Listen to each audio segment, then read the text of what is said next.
लेकिन इसमें मैं क्या कर सकती हूँ? ईश्वर ने हमें बेटी ही दी। आप इतना परेशान क्यों होते हो? यदि ईश्वर ने चाहा तो हमें पुत्र भी मिल जाएगा। लेकिन चंदा, मैं इसे अपना बेटी नहीं मानता।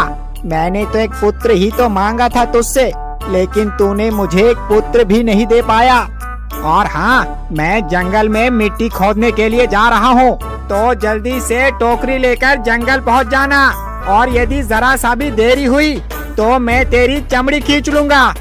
इतना कहकर कुम्हार अपनी पत्नी पर चिल्लाने लगता है। बेचारी कुम्हार की पत्नी चुपचाप खड़े होकर उसकी सारी बातें सुनती रहती है। नहीं नहीं जी, आप चलिए, मैं आपके पीछे पीछे आती हूँ। इतना सुनकर कुम्हार अपना फावड़ा उठाता है और जंगल की तरफ निकल पड़ता है।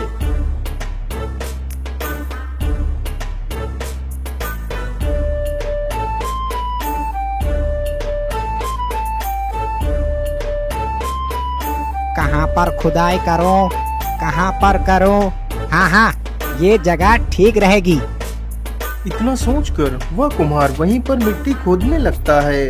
कुम्हार की पत्नी एक हाथ से अपनी बेटी को उठाती है और दूसरे हाथ से टोकरी को उठाकर अपने सिर पर रखती है और जंगल की तरफ निकल पड़ती है।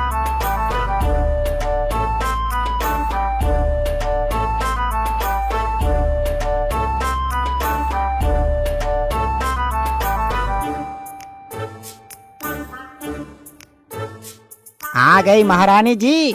मुझे तो लगा था कि तुझे आने में बहुत देर हो जाएगी, लेकिन तू तो समय से पहले ही आ गई। चलो, अच्छी बात है। चल, अब जल्दी से मिट्टी को टोकरी में भर। कुम्हार की यह बात सुनते ही बेचारी चंदा मिट्टी की टोकरी भरने लगती है। कुछ ही देर में चंदा टोकरी भर लेती है और टोकरी उठाकर अपने सिर पर रख लेती है। टोकरी को सिर पर रखने की वजह से अब वो अपनी बेटी को नहीं उठा पा रही थी। अजी सुनिए ना, मैंने टोकरी को सिर पर रखा हुआ है, इसलिए मैं अपनी बेटी को उठा नहीं पा रही। कृपा कर आप हमारी बेटी को उठाकर मुझे दे दीजिए। यदि मैं नीचे झुकूंगी तो टोकरी की सारी मिट्टी नीचे गिर जाएगी। मैं इस बच्ची को उठाकर तुझे दूं?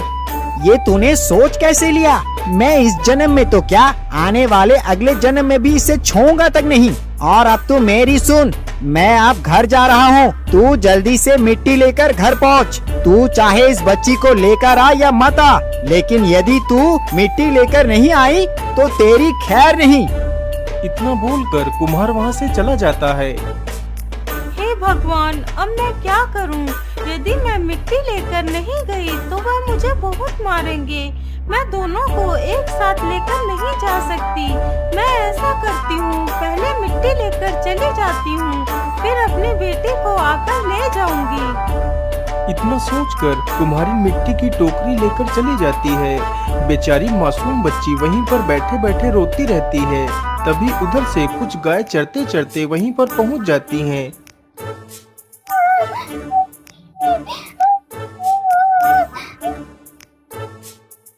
अरे बहन, यहाँ पर तो कोई किसी बच्ची की रोने की आवाज आ रही है। हाँ बहन, जरा उधर देखो, ये आवाज वहाँ से आ रही है। चलो चलकर देखते हैं। सारी गाय जब वहाँ पर पहुंचकर देखती हैं, तो एक छोटी सी बच्ची उसी स्थान पर बैठकर रो रही है। ये तो कितनी मासूम बच्ची है, लेकिन इसे यहाँ किसी दुष्ट ने ही छोड़ा होगा। पता नहीं उस दुष्ट को जरा सी भी दया नहीं आई इस मासूम पर। कहीं इसे कोई जंगली जानवर खा जाता तो क्या होता? मुझे लगता है ये बच्ची तो भूखी भी है। मैं ऐसा करती हूँ, जल्दी से इसे अपना दूध पिला देती हूँ। फिर वह गाय अपना दूध उस बच्ची को पिला देती है। दूध पीते ही वह बच्ची शांत हो जाती है। अरे बहन, अब हमें वापस चलने का समय हो गया है। अब हमें वापस चलना चाहिए। लेकिन इस बच्ची का क्या करे? यदि हमने इसे यहाँ अकेला छोड़ा तो इसे कोई भी जंगली जानवर नुकसान पहुँचा सकता है। मैं ऐसा करती हूँ, इस बच्ची को अपने साथ ही ले चलती हूँ। इतना कहकर वह गाय उस बच्ची को उठाकर अपनी पीठ पर बैठा लेती है। फिर वहाँ से सारी गाय वापस चली जाती हैं। उसके बाद बेचारी वह कुम्हारिन वहाँ पर आती है। अरे राम राम, मेरी बेटी कहाँ चली गई? मैं तो अपनी बेटी को इसी जगह पर छोड़कर गई थी। इतनी जल्दी मेरी बेटी कहाँ चली गई? हे भगवान, अब मैं क्या करूँगी? पता नहीं मेरी बेटी कैसी होगी और कहाँ होगी। हे भगवान, मेरी बेटी की रक्षा करना।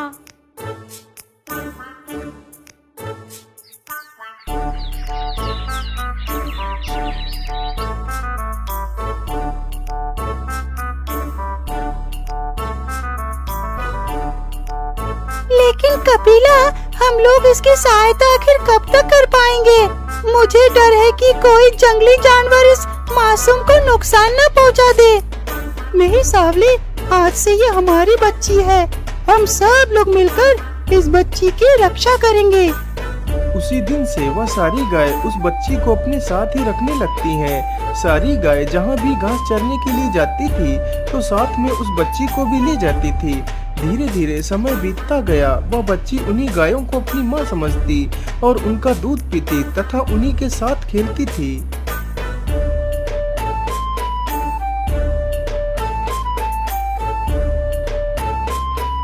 बेटी, अब तो तुम बड़ी हो चुकी हो और समझदार भी। इसीलिए हम चाहते हैं कि तुम यही घर में ही रुको। मैं जंगल से तुम्हारे लिए फल ले आया करूँगी। तुम यहाँ पर बिल्कुल सुरक्षित हो। ठीक है माँ, जैसी आपकी इच्छा।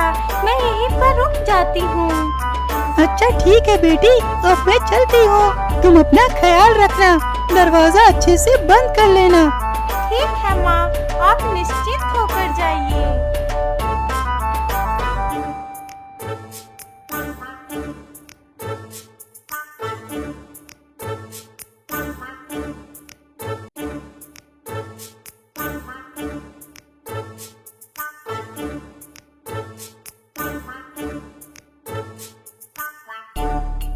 अरे वाह, ये जंगल तो कितना सुंदर है। जी तो करता है पूरे दिन मैं यहीं बैठकर इस सुंदरता को देखती रहूं।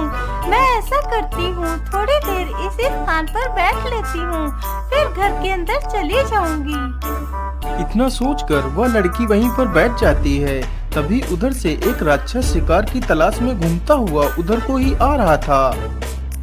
ओहो, आज तो पूरा जंगल घूम लिया, लेकिन कोई भी शिकार नजर नहीं आया। पता नहीं आज मुझे कोई शिकार मिलेगा भी या नहीं, कोई पता नहीं। चलो कुछ देर और घूम लेता हूँ। ये सारी बातें सोचते सोचते वह राक्षस वहीं पर पहुंच जाता है। अरे ये कौन है? मुझे लगता है या तो कोई इंसानी बच्ची है। अरे वाह वाह, इसका नरम नरम मांस खाकर तो आनंद ही आ जाएगा। इतना सोचकर राक्षस दबे पांव उस लड़की की तरफ बढ़ता है। तभी पेड़ पर बैठे कुछ कौवे राक्षस को देखकर चिल्लाने लगते हैं। तभी वह लड़की पीछे मुड़कर देखती है। अरे हट हट, अरे हट जा दुष्ट कौवे, मैं तुझे जिंदा नहीं छोड़ूंगा। अरे इतनी जल्दी वो लड़की कहाँ चली गई? मुझे लगता है वो लड़की इस गुफा के अंदर ही गई होगी। राक्षस जल्दी से जाता है और गुफा का दरवाजा खटखटाता है। अरे मेरी प्यारी लाडो, तुम अंदर क्यों चली गई? तुम दरवाजा तो खोलो, देखो मैं तुम्हारे लिए अच्छी अच्छी मिठाइयाँ लेकर आया हूँ। अरे मेरी प्यारी बेटी, जरा दरवाजा तो खोल दो। अरे नहीं बेटी, तुम दरवाजा मत खोलना, ये राक्षस तुम्हें खा जाएगा। अरे दुष्ट कौवे, मैं तुझे जिंदा नहीं छोड़ूंगा। इतना कहकर राक्षस कौवे के पीछे भागता है। कौवा जल्दी से वहाँ से उड़ते हुए एक नदी के किनारे पर चला जाता है। तभी वह राक्षस एक बड़ा सा पत्थर उठाता है और कौवे के ऊपर फेंक कर मारता है। कौवे को पत्थर लगते ही वह घायल होकर नदी में गिर जाता है।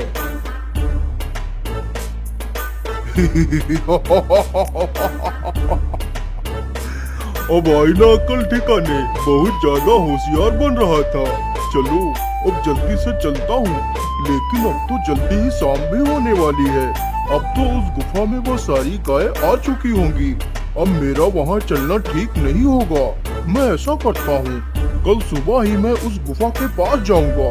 तब तक वो सारी गाय गुफा से बाहर जा चुकी होंगी।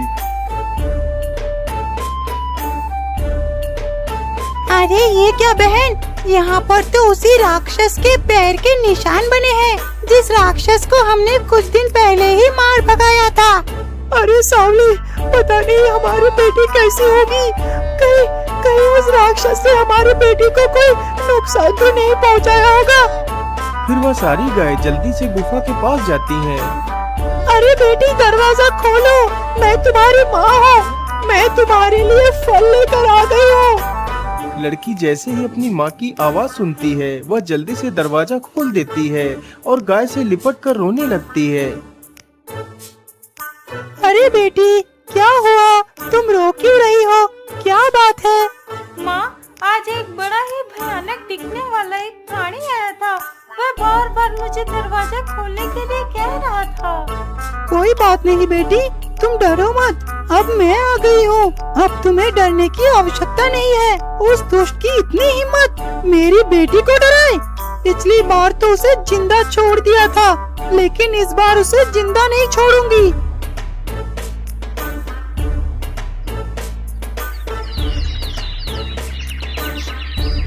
अगले दिन एक भी गाय जंगल घास खाने के लिए नहीं गई। सारी गाय वहीं छिपकर बैठ गईं। उधर राक्षस फिर से उस बच्ची का मांस खाने के इरादे से गुफा के पास आता है।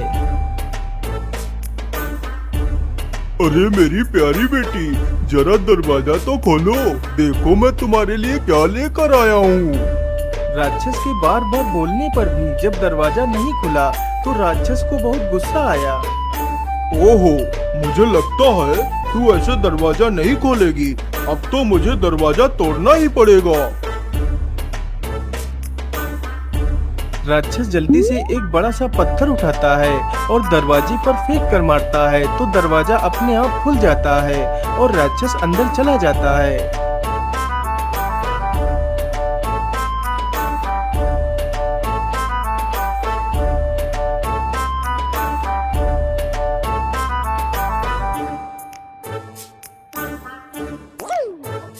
अरे मेरी प्यारी बेटी, तुम कहाँ हो? देखो मैं आ गया। हाँ हाँ मेरे प्यारे राक्षस, मैंने तुम्हें देख लिया, तुम आ गए हो, इसीलिए मैं भी आ गई। अरे तुम लोग यहाँ पर कैसे आ गई? तुम तो घास चरने गई थी। अभी तुझे अच्छे से बताती हूँ। इतना कहकर सारी गाय उस राक्षस पर टूट पड़ती हैं। कपिला बहन, मुझे छोड़ दो। आज के बाद मैं इधर कभी नहीं आऊंगा। अरे भगवान, क्या मुझे छोड़ दो।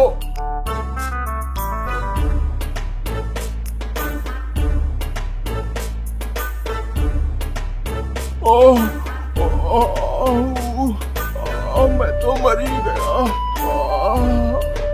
इतना कहकर वह राक्षस वहाँ से भाग खड़ा होता है।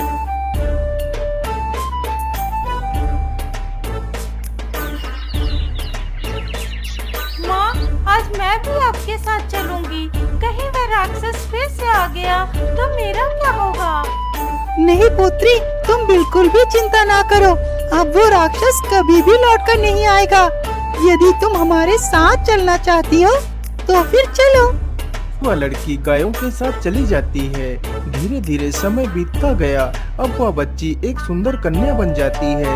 अब वह रोज जंगल में घूमती तथा पक्षियों से बात करती और झरनों में स्नान करती थी। अब वह जंगल में अपनी गायों के साथ खूब प्रसन्नता से रहती थी। एक दिन की बात है, वह सुंदर लड़की गुफा के बाहर एक शिला पर बैठकर पक्षियों से बातें कर रही थी। तभी उधर से एक राजकुमार गुजरता है।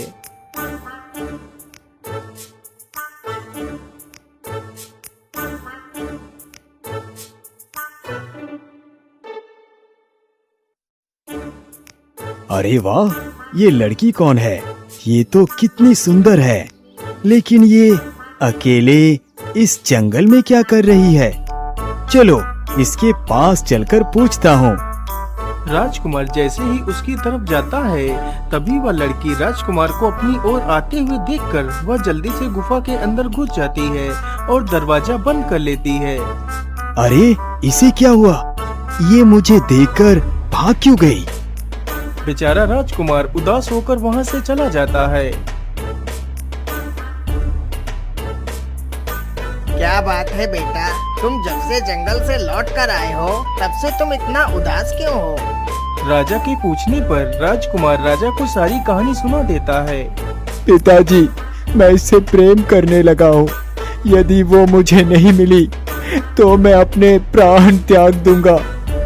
अरे नहीं पुत्र, तुम बिल्कुल भी चिंता ना करो, मैं तुम्हारा विवाह उसी के साथ कराऊंगा। अरे सैनिकों, जंगल जाओ और उस सिंघल गुफा में एक सुंदर कन्या रहती है, तुम उसे पकड़कर हमारे पास लेकर आओ। राजा का आदेश होते ही सैनिक जंगल की तरफ निकल पड़ते हैं और जल्दी ही गुफा के अंदर घुस जाते हैं।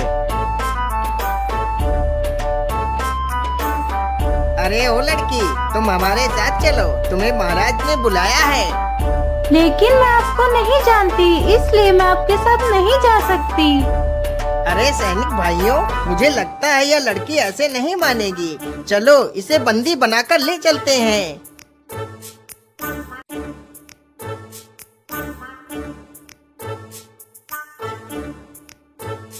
बेटी, तुम्हारा क्या नाम है? तुम डरो मत, हमें अपने माता पिता की तरह ही समझो, हम तुम्हें अपनी बहू बनाना चाहते हैं।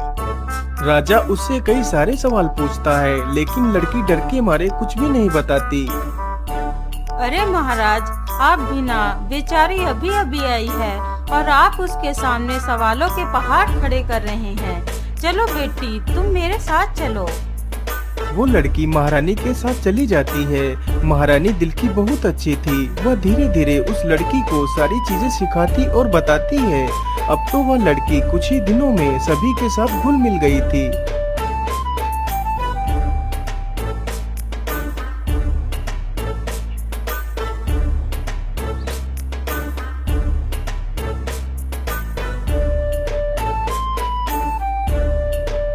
अरे बेटी, अब तो तुम हमें भली भांति जान और समझ चुकी हो, इसलिए अब मैं तुम्हारा विवाह अपने पुत्र वीरबल से कराना चाहती हूँ। इस पर तुम्हारी क्या राय है बेटी? माता जी, आप जैसा कहोगी मैं वैसा ही करूँगी। फिर उस लड़की का विवाह बड़े ही धूमधाम से उस राजकुमार के साथ हो जाता है। एक दिन की बात है, वह लड़की अपनी गाय माताओं को याद कर रोने लगती है। तभी वहाँ पर राजकुमार आ जाता है। अरे प्रिय, क्या बात है? तुम रो क्यों रही हो? तुम्हें क्या कष्ट है? राजकुमार जी, मुझे मेरी माताओं की याद आ गई थी, इसलिए मेरे आंसू आ गए थे। पता नहीं मेरी सारी माताएं किस हालत में होंगी। आपकी माताएं कितनी है महारानी जी?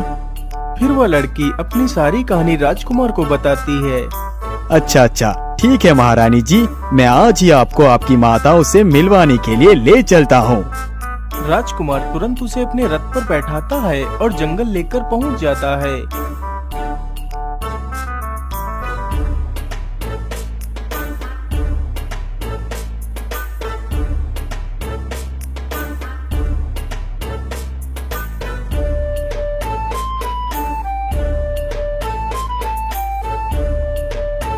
माँ, देखो मैं आ गई। उस लड़की की आवाज सुनते ही कपिला गाय तुरंत उसकी तरफ देखती है और उससे मिलने के लिए दौड़ पड़ती है। वह लड़की भी अपनी माता की तरफ दौड़ पड़ती है। दोनों एक दूसरे के गले लगकर रोने लगती हैं।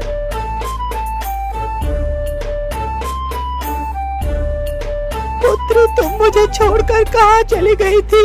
मैंने तुम्हें कहाँ कहाँ नहीं ढूंढा, तुम्हारे बिना तो जैसे मेरे प्राण निकल गए हैं। माँ, मैं राजकुमार के साथ चली गई थी।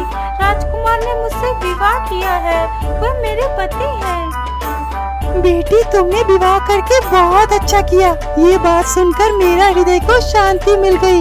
जा बेटी, और अपने पति के साथ हमेशा खुश रहना। तुझे इस संसार की सारी खुशियाँ मिले, मैं यही ईश्वर से प्रार्थना करती हूँ। इतना सुनकर वह दोनों वहाँ से वापस चले जाते हैं।